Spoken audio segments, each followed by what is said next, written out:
اور یہ بھی اس ذات کا فضل و احسان ہے کہ جس نے آج اپنے ایک نیک محبوب ولی کامل فنا فی المحبت الرسول صلی اللہ علیہ وآلہ وسلم حضرت صوفی باصفا غلام دستگیر سنوری رحمۃ اللہ تعالی علیہ کے عرس مبارک کی اس محفل میں حاضر ہونے کی توفیق عطا فرمائی۔ بلا شبہ اولیاء کرام کا ذکر حقیقت میں اللہ اور اس کے رسول صلی اللہ علیہ وآلہ وسلم کا ہی ذکر ہوتا ہے، اور میاں غلام دستگیر سنوری رحمۃ اللہ تعالی علیہ ان اولیاء کرام میں سے ہیں جن کو ہم میں سے کسی نے بھی دیکھا نہیں اور نہ ان کی مجلس کو ہم میں سے کسی نے پایا، مگر اللہ اور اس کے رسول صلی اللہ علیہ وآلہ وسلم کا یہ فیصلہ ہے کہ جو بھی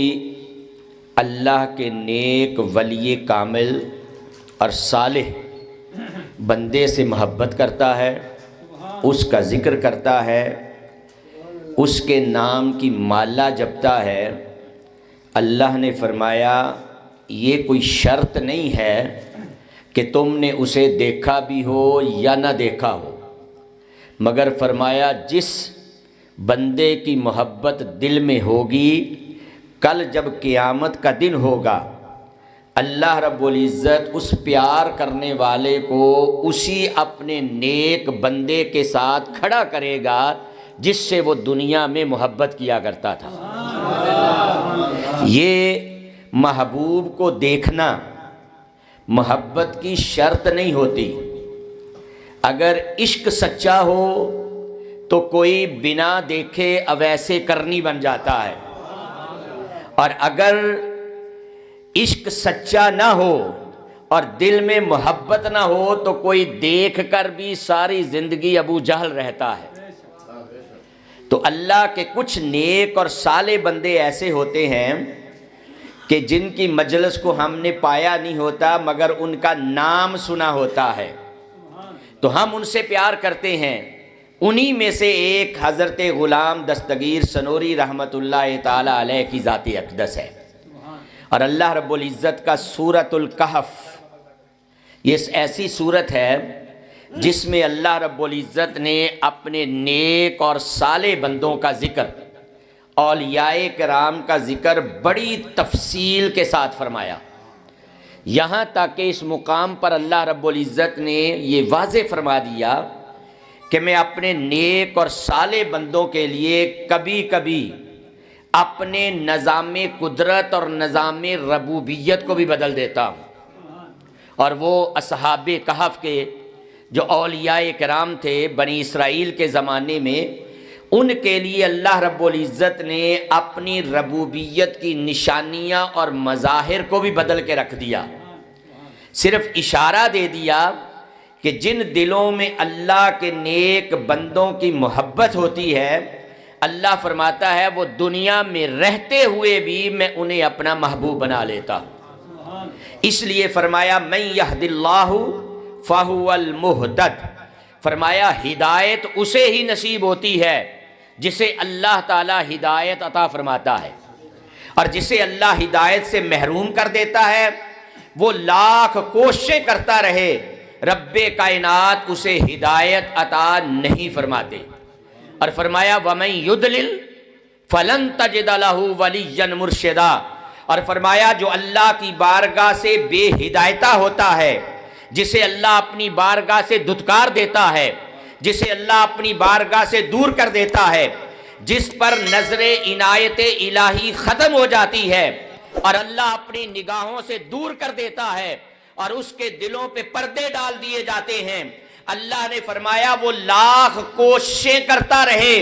وہ جسے میں ہدایت سے محروم کر دیتا ہوں اسے کائنات کے اندر نہ کوئی ولی ملتا ہے نہ کوئی مرشد ملتا ہے،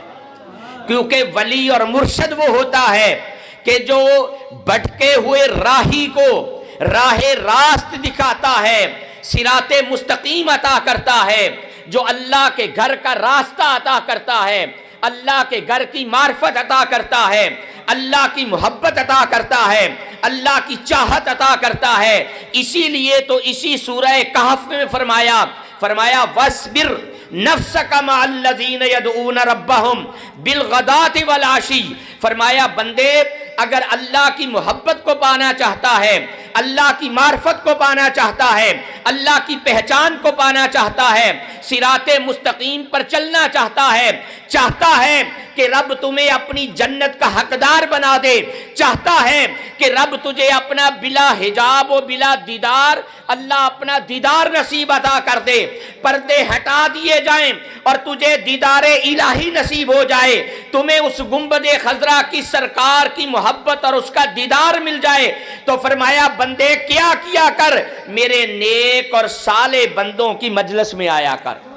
ان کے دامن کو تھام لیا کر، ان کے ہاتھ میں اپنا ہاتھ دیا کر، ان کا ذکر کیا کر، ان کی محبت سے اپنے دل کو سرشار کیا کر، ان کا ذکر کیا کر، ان کے نعرے بلند کیا کر۔ فرمایا جب میرے نیک اور صالح بندوں کی مجلس میں آئے گا، اللہ فرماتا ہے میں تجھے ہدایت یافتہ طبقے میں کر دوں گا،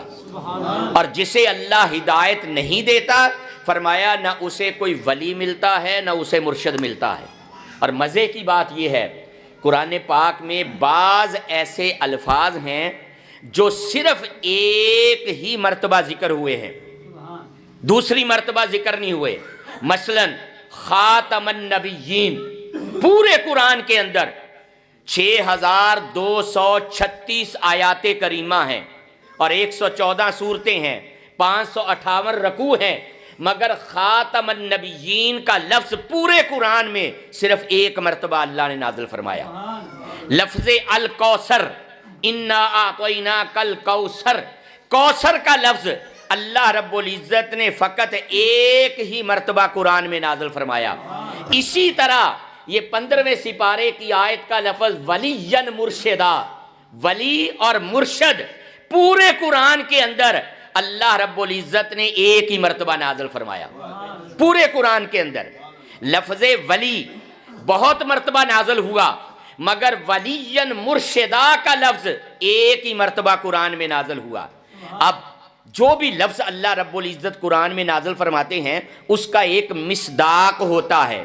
کہ وہ کس پہ صادق آ رہا ہے۔ اللہ نے خاتم النبیین کو بیان فرمایا تو اعلان کر دیا کہ یوں تو سارے انبیاء میرے ہیں، مگر فرمایا خاتم النبیین میرے محبوب کا مثل کائنات میں کوئی نہیں ہے، ایسا محبوب دوسرا بنایا ہی نہیں ہے، ایسا نبی کائنات میں دوسرا بنایا ہی نہیں ہے، جو اول بھی وہی تھا آخر بھی وہی تھا۔ اسی خاتم النبیین کے صدقے اللہ نے سارے انبیاء کو نبوتیں عطا فرمائیں، سارے رسولوں کو رسالتیں عطا فرمائیں، تو فرمایا تمام انبیاء اور رسل کے اندر جیسا خاتم النبیین ہے ویسا کوئی نہیں ہے۔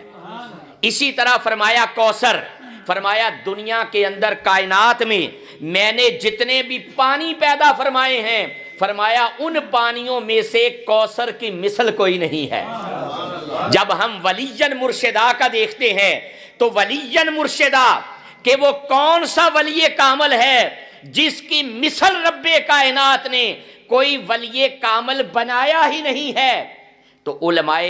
مفسرین نے لکھا، مفسرین کرام نے، کہ جب کسی لفظ کا مصداق نہ مل رہا ہو تو پھر کیا کیا جاتا ہے؟ علم الاعداد اور علم الحساب والے وہ کہتے ہیں کہ پھر اس کلمے کا عدد نکالا جاتا ہے،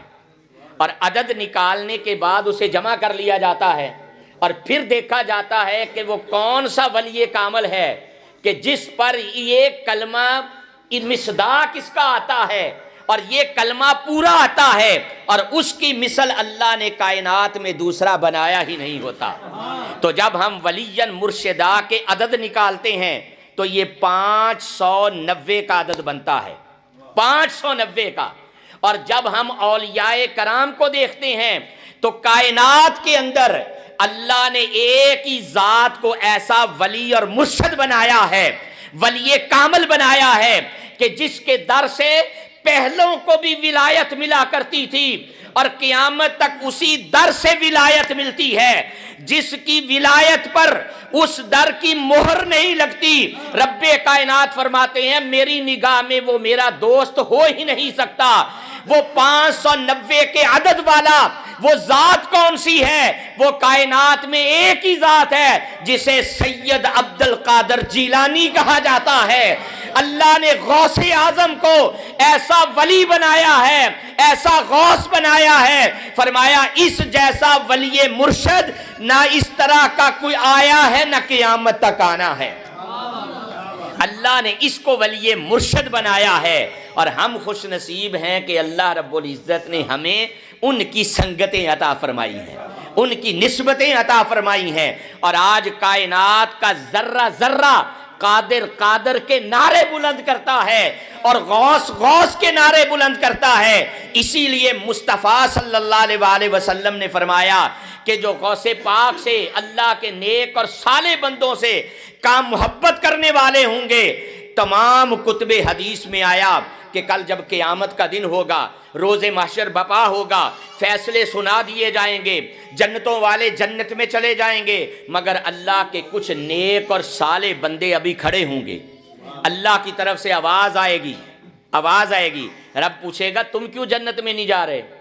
میں نے تمہارے لیے جنت کو سجایا ہے، حور و غلمان ہیں، ہر طرح کے انواع و اقسام کے کھانے مشروب، ہر چیز میں نے نعمتیں رکھی ہیں، تم جنت میں کیوں نہیں جا رہے؟ وہ عرض کریں گے مولا ہم جو تجھ سے پیار کیا کرتے تھے، دن رات تیرے نام کی مالا جپتا کرتے تھے اور لوگوں کو صراط مستقیم کا درس دیا کرتے تھے، جو ہم سے آ کر کوئی پوچھتا تھا ہم نے احمد پور جانا ہے، ہم کہتے تھے ذرا آنکھیں بند کرو، سینے پہ ہاتھ رکھتے تھے تو انہیں گنبد خضرا کے احمد کا دیدار کرا دیتے تھے۔ ایسے سلطان باہو بھی کھڑے ہوں گے اور وہ حضرت اجمیر بھی کھڑے ہوں گے جو فرمائیں گے مولا میں نے ساری زندگی دن رات تیرے نام کی خاطر میں نے جب سلام ادھر کو پھیرا پھر ادھر کو پھیرا تو 90 لاکھ کو جو مسلمان کیا کرتا تھا مولا وہ جنت کے لیے تھوڑے کیا کرتا تھا، ہمارا تو ایک ہی لالچ تھا، تو نے ہم سے وعدہ کیا تھا کہ میں تمہیں اپنا دیدار عطا فرماؤں گا۔ مولا ہم تو تیرے دیدار کے لیے کھڑے ہیں۔ وہاں رابعہ بصریہ بھی کھڑی ہوگی، وہ رابعہ بصریہ کہ ابراہیم بن ادم جو زمانے کا بادشاہ ہے، شہزادہ ہے، جب سب کچھ چھوڑ دیتا ہے اور اللہ کی محبت دل میں پیدا ہوتی ہے اور جب اس کعبے کو دیکھنے کے لیے جاتے ہیں، اتنا لمبا سفر کر کے جب کعبہ میں پہنچے، صحن حرم میں پہنچے، سجدے میں گر کر عرض کرتے ہیں مولا جس کعبے کو دیکھنے کے لیے آیا تھا وہ کعبہ نظر نہیں آ رہا۔ رب کائنات نے ابراہیم بن ادم کے دل میں بات ڈالی، فرمایا ابراہیم بن ادم تو بھی ہم سے پیار کرتا تھا، تو بھی محبت کرتا تھا، دن رات میرے نام کی مالا جپا کرتا تھا، مگر یاد رکھ تجھ سے بھی ایک بڑی ایک بی بی تھی جو ہم سے پیار کیا کرتی تھی جسے لوگ رابعہ بصریہ کہتے ہیں، تو کعبے کا دیدار کرنے آیا تھا مگر جو تجھے کعبہ نظر نہیں آ رہا، اس لیے نظر نہیں آ رہا کہ وہ بندی ہماری بھی آ رہی ہے، میرا کعبہ اس کے استقبال کے لیے گیا ہے۔ تو گویا جن کے دلوں میں اللہ کی محبت پیدا ہو جاتی ہے، رب فرماتا ہے کہ پھر میرا کعبہ بھی اس کے استقبال کے لیے چل کے جاتا ہے۔ یہ کیسے نصیب ہوتا ہے؟ یہ اسے نصیب ہوتا ہے کہ جو دن رات اللہ اور اس کے رسول صلی اللہ علیہ وآلہ وسلم کی محبت میں فنا ہو جایا کرتے ہیں۔ اسی لیے آقا علیہ الصلوۃ والسلام نے فرمایا، رواہ ابو یعلا فی المسند، امام ابو یعلا نے اپنی مسند کے اندر اس حدیث کو بیان فرمایا، ان ابن عباس رضی اللہ تعالی عنہ قال قیل یا رسول اللہ ای جلسائنا خیر قال من ذکرکم رؤیتہ وزادہ فی علمکم من تکن ہوا ذکرکم وقال سئل رسول اللہ صلی اللہ علیہ وآلہ وسلم من اولیاء اللہ فقال الذین اذا رؤوا ذکر اللہ۔ صحابہ اکرام نے عرض کیا یا رسول اللہ صلی اللہ علیہ وسلم جو اللہ رب العزت نے قرآن میں ذکر فرمایا کہ میرے انعام یافتہ طبقات گروہ 4 قسم کے ہیں،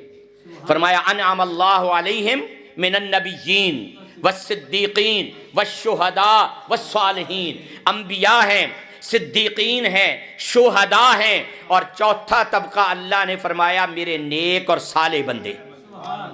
صحابہ نے عرض کیا مولا انبیاء کی بھی سمجھ آ گئی، صدیقین کی بھی سمجھ آ گئی، شہداء کی بھی سمجھ آ گئی، یہ صالحین کون ہیں؟ ذرا ان کا بھی سمجھا دیجئے۔ آقا علیہ الصلوۃ والسلام نے فرمایا، آقا نے فرمایا نیک اور صالح بندے وہ ہیں کہ اذا رؤوا ذکر اللہ، کہ جب تم ان کے چہروں کو دیکھو تو تمہیں خدا یاد آ جائے۔ اور پھر فرمایا من ذکرکم رؤیتہ،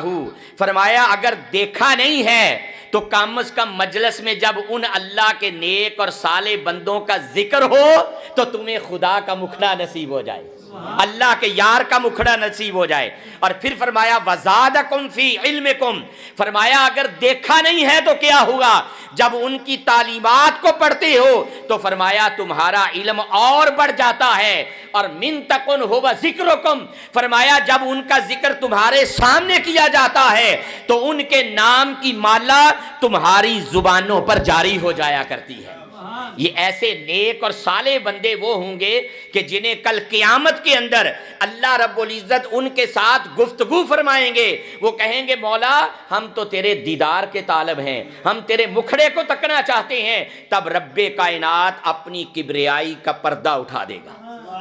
اور دوسری حدیث میں آقا علیہ الصلوۃ والسلام نے فرمایا، حضور علیہ الصلوۃ والسلام نے فرمایا کہ رب کائنات نے ان ابی بکر ابن عبداللہ علی النبی صلی اللہ علیہ وآلہ وسلم قال جنتان من فضۃ و جنتان من ذہب، اللہ نے دو جنتیں ایسی بنائی ہیں کہ جس کا سارے کا سارا سامان، برتنیں، بستر، ہر چیز اللہ نے فرمایا میں نے چاندی کے بنائے ہیں، اور دو جنتیں ایسی بنائی ہیں جن کا سارا ساز و سامان اللہ نے فرمایا میں نے سونے کا بنایا ہے۔ ان یتہما وما فیہما، ان کے سارے بستر، ان کے سارے برتن اور ان میں پائی جانے والی ہر چیز اللہ نے فرمایا سونے اور چاندی کی بنائی ہے۔ پوچھا آقا وہ کن کو نصیب ہوں گی؟ فرمایا ان ینظروا الی ربہم الا رداء الکبر علی وجہہ فی جنت عدن، فرمایا وہ جنتیں اللہ نے انہی نیک اور صالح بندوں کے لیے تیار کی ہیں جو اس دن اللہ سے جھگڑا کریں گے اور کہیں گے مولا ہم تو تیرے دیدار کے لیے یہاں آئے تھے، مر کر پہنچے تھے تو تیرا مکھڑا دیکھنا چاہتے تھے۔ اللہ اپنی کبریائی کی چادر کو اتارے گا، کبریائی کا نقاب پلٹے گا، اور جب بلا حجاب اپنا دیدار عطا فرمائے گا وہ اللہ کے حسن کے اندر، اللہ کے دیدار میں اتنے کھو جائیں گے، رب فرمائے گا جاؤ یہ جنتیں بھی تمہاری ہیں اور یہ سارا کچھ بھی تمہارا ہے۔ نعرہ تکبیر! ایک اور صالح بندوں کے لیے عطا فرمائیے۔ بس آخری بات دوستو،